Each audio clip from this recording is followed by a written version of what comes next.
4 hours. Persian Gulf, 78 nautical miles southwest of Bandar Abbas. The USS Dwight D. Eisenhower, a Nimitz-class aircraft carrier carrying 5,400 sailors and 74 aircraft, receives the first alert. The SPY-1D radar aboard the escort cruiser USS Philippine Sea detects an airborne contact rising from Iranian territory at bearing 047. Speed, 2,100 meters per second. Trajectory, ballistic arc. Classification, anti-ship ballistic missile.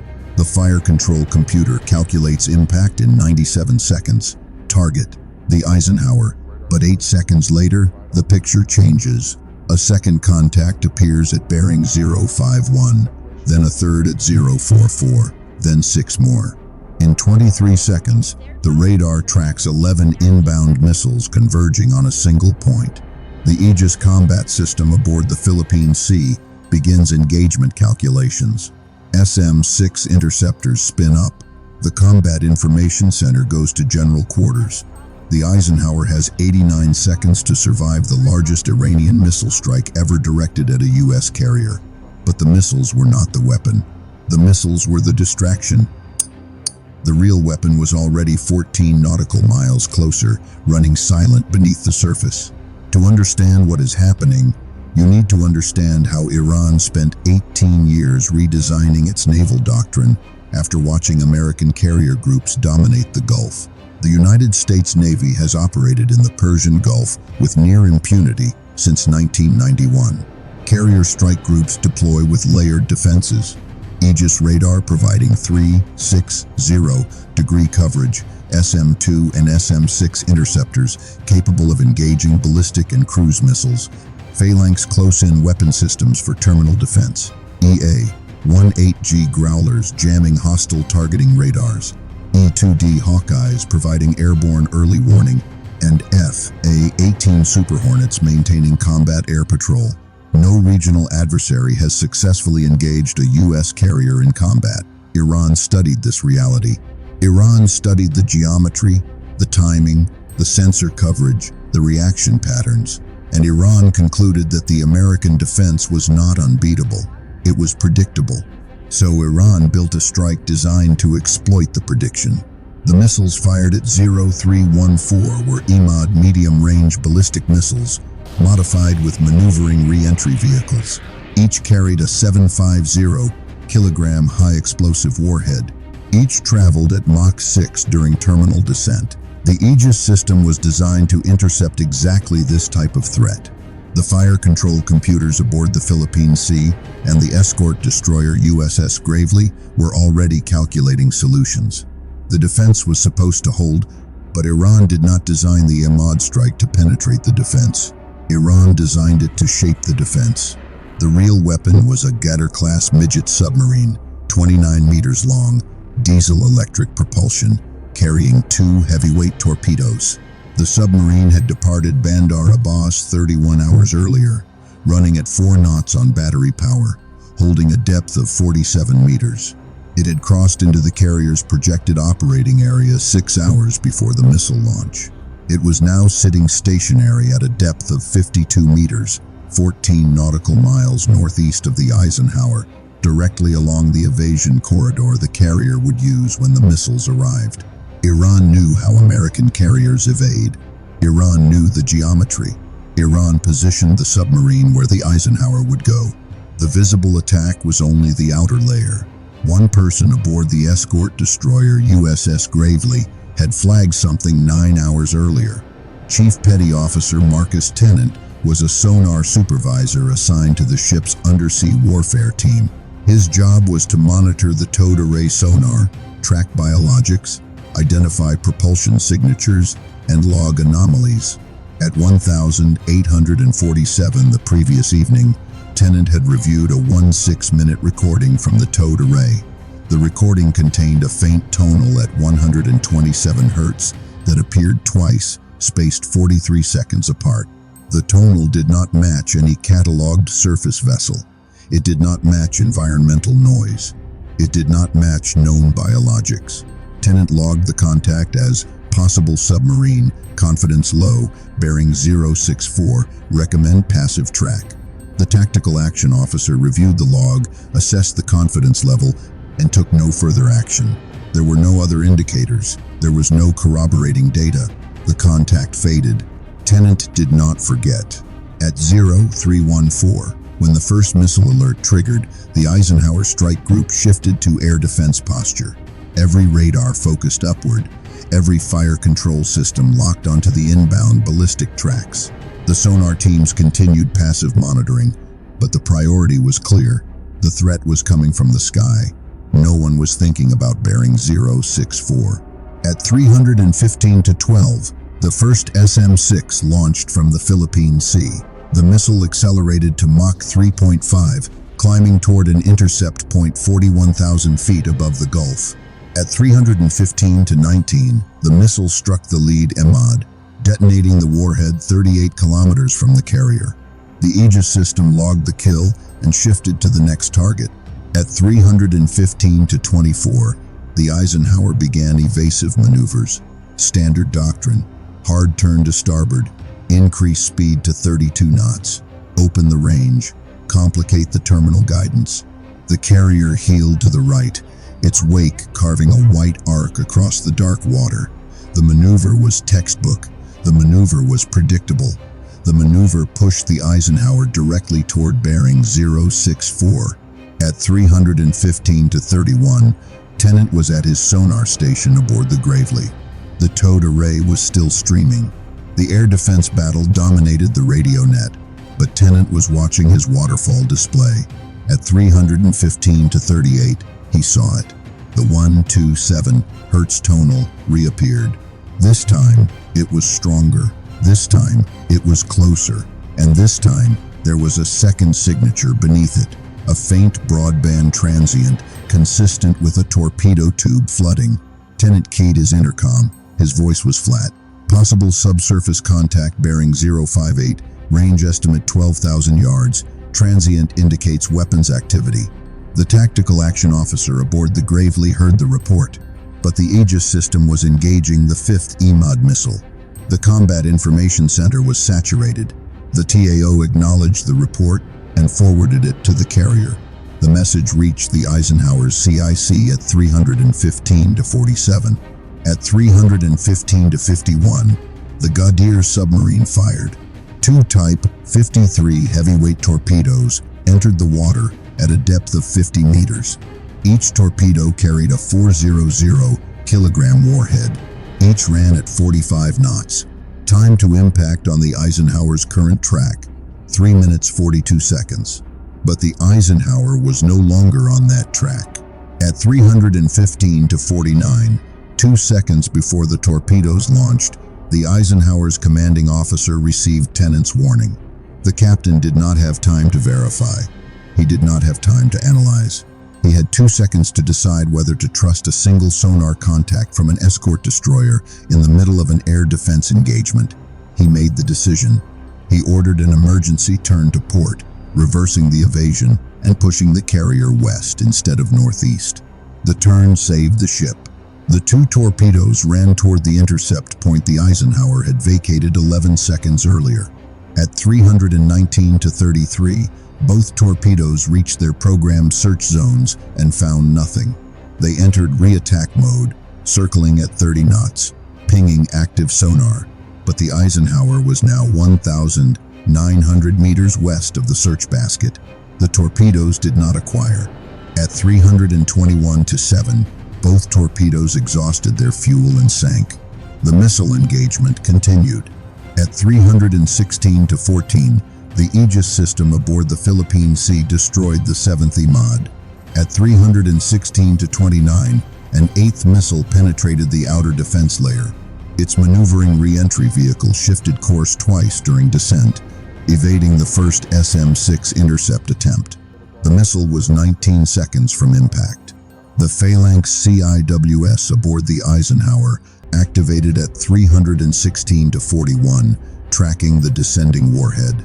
At 316 to 44, the Phalanx fired a 3-second burst, 225 rounds. The missile detonated 290 meters above the flight deck, showering the carrier with debris. 2 aircraft on the deck sustained shrapnel damage. No personnel were killed. At 316-58, the final EMAD was destroyed by an SM-6 fired from the Gravely. 11 missiles fired, 11 missiles killed. The air defense held, but the engagement was not over. At 317-22, the MH-60R Seahawk helicopter from the Gravely reached the datum point for Tennant's sonar contact. The helicopter deployed its dipping sonar at a depth of 60 meters. At 317-41, the sonar operator detected a submerged contact, diesel-electric propulsion, cavitation signature consistent with a Goddard-class submarine, bearing 061, range 2,400 meters, depth 48 meters. The submarine was attempting to withdraw. The Seahawk pilot reported the contact to the Gravely. At 317-53, the helicopter released a Mark 54 lightweight torpedo. The torpedo entered the water, acquired the Gadir's acoustic signature, and began pursuit. The submarine attempted evasive action, diving to 71 meters and releasing a decoy. The Mark 54 rejected the decoy. At 318-24, the torpedo struck the Gadir's pressure hull aft of the sail. The detonation collapsed the engine compartment. The submarine sank in 94 meters of water. There were no survivors from the 19-man crew. At 319-0, the E-2D Hawkeye, orbiting 110 nautical miles northwest of the carrier, detected a secondary launch signature from Iranian territory. 4 additional missiles were climbing from a mobile battery 23 kilometers inland. Target track. The logistics ship USNS Supply, positioned 41 nautical miles behind the carrier group. The Supply carried 2.1 million gallons of fuel and 1,600 tons of munitions. If destroyed, the Eisenhower would lose sustained combat capability within 96 hours. Iran had built a 4-layer attack. The missiles were the distraction, the submarine was the kill shot, and if both failed, the logistics strike was the crippling blow. The strike group had 84 seconds to respond. At 319-11, the Gravely began repositioning to cover the Supply. The ship's Aegis radar acquired the 4 inbound missiles at 319-19. SM-6 interceptors were ready, but the Gravely was now 38 nautical miles from the Supply. The geometry was marginal. The fire control computer calculated a 71% probability of successful intercept on the lead missile. At 319-27, an EA-18G Growler from VAQ-132 entered the engagement. The Growler had launched from the Eisenhower at 0302 as part of the electronic warfare screen. Its pilot, Lieutenant Commander Rachel Torres, had been jamming Iranian coastal radars throughout the battle. Okonkwo did not have interceptor missiles. She had the ALQ-99 jamming pod and 23 seconds of fuel in her jamming window. At 319-34, Okonkwo activated the jammer at maximum output, flooding the targeting frequencies used by the Ahmad's maneuvering re-entry vehicle. The missiles lost their terminal guidance. Their seekers went blind. At 319-49, all 4 missiles shifted to ballistic freefall. One struck the water 1,700 meters short of the Supply. One struck 2,300 meters to the east. 2 collided in mid-descent and detonated 4,100 meters from the ship. At 320-14, the threat board cleared. No additional launches detected. At 321-0, the Eisenhower's air wing executed the counterstrike. 2 F/A-18E Super Hornets from VFA-131 reached the Iranian coast at 0323. Each aircraft carried 4 GBU-31 JDAM precision-guided bombs. At 323-44, the first strike destroyed the mobile battery that had fired the final salvo. At 324-11, the second strike hit a radar installation 8 kilometers inland that had been providing targeting data to the missile batteries. At 326-0, a third flight from VFA 105 struck the shore facility at Bandar Abbas, where the Ghadir submarine had been based. Secondary explosions indicated fuel and munitions storage. At 0331, the strike group confirmed weapons silence across the Iranian coastal zone. The engagement was over. The Eisenhower survived. The supply survived.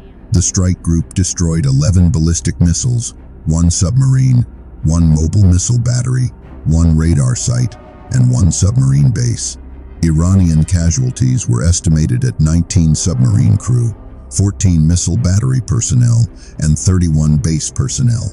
American casualties: 0 dead, 7 wounded from shrapnel on the Eisenhower's flight deck. All injuries non-critical. The Iranian strike was designed to be a coordinated kill. The missiles would force the carrier to evade. The evasion would push the carrier into the submarine's kill zone. The submarine would destroy the carrier, and if the submarine failed, the logistics strike would cripple the strike group's ability to respond. The plan required the Eisenhower to behave exactly as American carriers had always behaved. The plan failed because of one man. Chief Petty Officer Marcus Tennant did not fire any missiles. He did not drop any torpedoes. He did not fly any aircraft. He listened to a 16-minute sonar, recording 9 hours before the battle, and logged a contact that no one else noticed. He watched his waterfall display during an air defense engagement when every other operator was focused on the missiles. He reported a transient that lasted less than 2 seconds, and that report reached the Eisenhower's bridge 2 seconds before the torpedoes fired. The Iranian plan assumed that no one would be watching the water. Tennant was watching. At 0347, after the counterstrike was complete, Tennant returned to his sonar station. He reviewed the towed array recordings from the engagement. He logged the final contact data on the Ghadir submarine: bearing, range, depth, acoustic signature, time of destruction.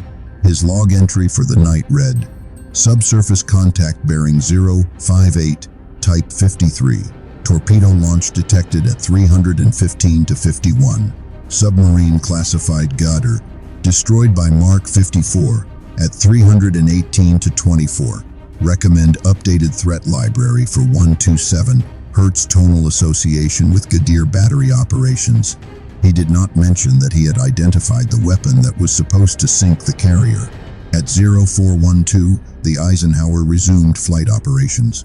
At 0500, the supply began refueling the strike group. At 0614, a classified after-action report was transmitted to U.S. Central Command. The report included a single recommendation: integrate passive sonar, early warning protocols into carrier strike group air defense doctrine. The missiles were supposed to be the visible threat. The submarine was supposed to be the invisible kill. The logistics strike was supposed to be the crippling finale.